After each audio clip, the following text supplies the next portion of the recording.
Number 2 مذہبی اعتبار سے جب میں اس کو بیان کروں گا تو وہ یہ ہے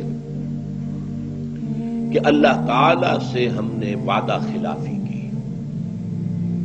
ہم سے کہا تھا اے اللہ ہمیں انگریز اور ہندو کی دوہری غلامی سے نجات دے. انگریز کی غلامی بھی ہم پر تھی، ہندو کی بھی تھی.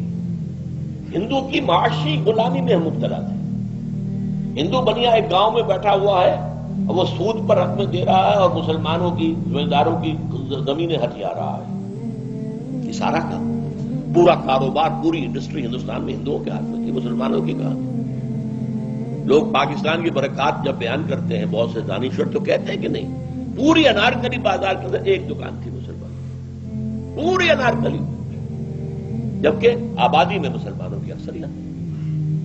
تو یہ حال ہمارے اوپر 2 غلامیاں مسلط تھیں. ایک غلامی انگریز کی، وہ تھی عسکری سیاسی ریاستی غلامی، اور ایک تھی ہندو کی. یہاں تک کہ سماجی غلامی ہندو کی. ہندوؤں کے رسوم و رواج، ہندوؤں کے تہوار یہ ہم مناتے تھے، آج بھی مناتے ہیں. جو ہے اللہ دعائیں تھی. میں چونکہ خود عینی شاہد ہوں، میں نے مسلم اسٹوڈنٹ فیڈریشن کے ایک کارکن اور ایک رہنما بھی آپ کہہ سکتے ہیں، اس لیے کہ میں حصار ڈسٹرکٹ مسلم اسٹوڈنٹ فیڈریشن کا جنرل سیکرٹری تھا ہائی اسکول اسٹوڈنٹ کی حیثیت سے. وہاں فیڈریشن تھی صرف ہائی اسکول کے اسٹوڈنٹس کی، اس لیے کہ کالج تو کوئی پورے ضلع میں تھا ہی نہیں، نو گورنمنٹ کالج. ایک کالج تھا بھیوانی، ایک قصبے میں ہندو جو سیٹھوں کا قصبہ تھا اس میں ہندو کالج تھا بس. باقی ہائی اسکول کی مسلم اسٹوڈنٹ فیڈریشن تھی، اس کا میں جنرل سیکرٹری تھا. حصار ڈسٹرکٹ مسلم اسٹوڈنٹ فیڈریشن. ہم نے جلوس نکالے، نعرے لگائے، پاکستان کا مطلب کیا، لا الہ الا اللہ. ہم نے دعائیں مانگی جمعوں کے اجتماعات میں، عیدین کے اجتماع میں، اللہ ہمیں انگریز اور ہندو کی دوہری غلامی سے نجات دے تاکہ تیرے دین کا بول بالا کرے، تیرے نبی کا دیا ہوا نظام قائم کرے. ہم نے پاکستان، اللہ نے تو وعدہ پورا کر دیا. اور وہ آیت جو ہے سورہ اعراف کی ہے، حضرت موسیٰ سے جب کہا تھا کچھ لوگوں نے، اسرائیلیوں نے، اے موسیٰ آپ کے آنے سے پہلے بھی ہمیں ستایا جاتا تھا، آپ کے آنے کے بعد بھی ستایا جاتا ہے، ہماری حالت میں تو کوئی فرق نہیں آیا آپ کے آنے سے. تو انہیں جواب دیا گیا، اللہ تعالیٰ نے جواب دیا، قل اے موسیٰ ان سے کہہ دو، عسیٰ ربکم ان یہلک عدوکم، اب قریب ہے وہ وقت کہ تمہارا رب تمہارے دشمن کو ہلاک کر دے، فرعون اور اس کے لاؤ لشکر کو تباہ کر دے، غرق کر دے. وَيَسْتَخْلِفَكُمْ فِي الْأَرْضِ، زمین میں تمہیں حکومت دے، طاقت دے. فَيَنْظُرَ كَيْفَ تَعْمَلُونَ، پھر دیکھے گا تم کیا کرتے ہو. اسی امتحان میں ہم 56.5 برس گزار چکے ہیں اور ہم نے اللہ سے وعدہ خلافی کی. اس وعدہ خلافی کا نتیجہ میں نے آیات جو پڑھی ہیں شروع میں، سورہ توبہ کی 3 آیات. دنیا میں کوئی قوم اجتماعی طور پر اللہ سے کوئی وعدہ کر کے وعدہ خلافی کرے تو اس کی سزا کیا ملتی ہے؟ اس قوم میں اجتماعی طور پر نفاق اور منافقت کا مرض پیدا کر دیا جاتا ہے. نفاق اور منافقت جو کفر سے بھی زیادہ ناپسند ہے اللہ.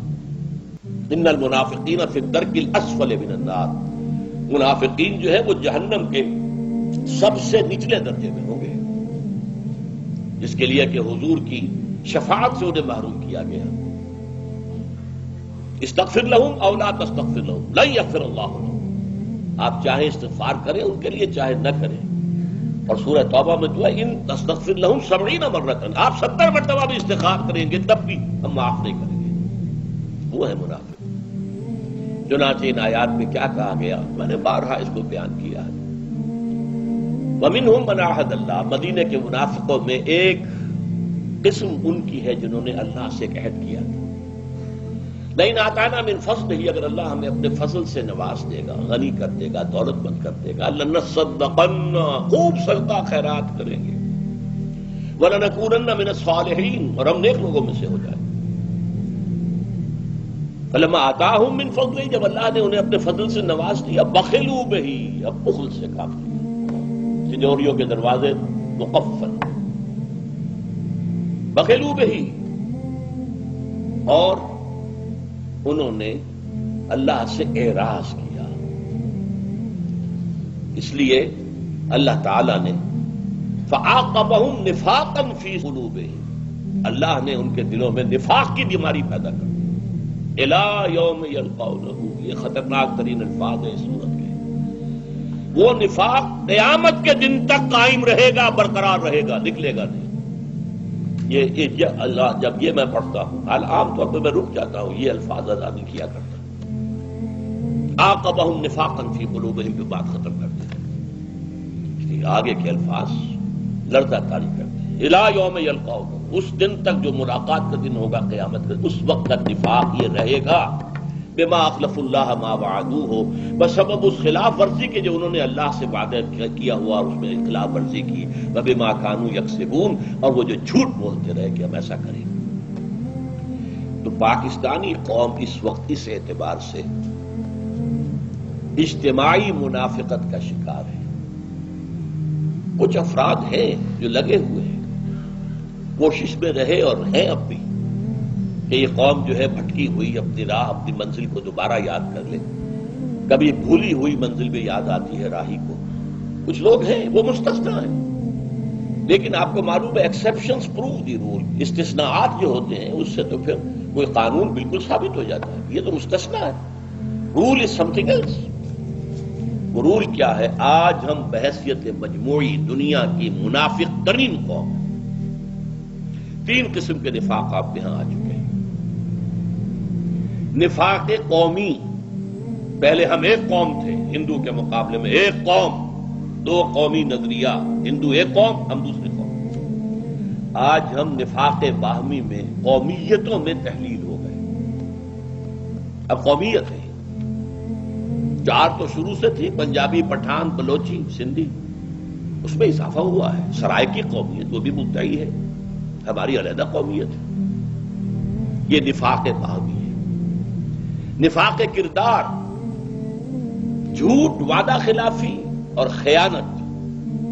حضور نے فرمایا آیت المنافق ثلاث، تین نشانیاں ہیں منافق کی۔ دوسری حدیث میں آتا ہے وَإِن صَامَ وَصَلَّى وَزَعَمَ أَنَّهُ مُسْلِمٌ، جس میں یہ تین صفات ہیں، وہ چاہے نماز پڑھتا ہو، روزہ رکھتا ہو اور اپنے آپ کو مسلمان سمجھتا ہو، لیکن وہ منافق ہے۔ اب وہ تین علامتیں کیا ہیں؟ جب بولے جھوٹ بولے، جب وعدہ کرے خلاف ورزی کرے، کہیں امین بنایا جائے تو خیانت کرے۔ یہ تینوں چیزیں ہمارے ہاں عوامی سطح پر جس طرح ہیں وہ تو سب کو معلوم ہے، لیکن جو زیادہ قابل توجہ، قابل حذر بات ہے وہ کیا ہے کہ ہمارے ہاں جو جتنا اونچا ہے اتنا ہی جھوٹا، اتنا ہی وعدہ خلاف اور اتنا ہی بڑا خائن ہے۔ اربوں کی خیانتیں ہوتی ہیں، اب وہ سینکڑوں ہزاروں والی بات تو ختم ہو گئی۔ غبن در غبن، اس نفاق کے ہم اس وقت مریض ہیں۔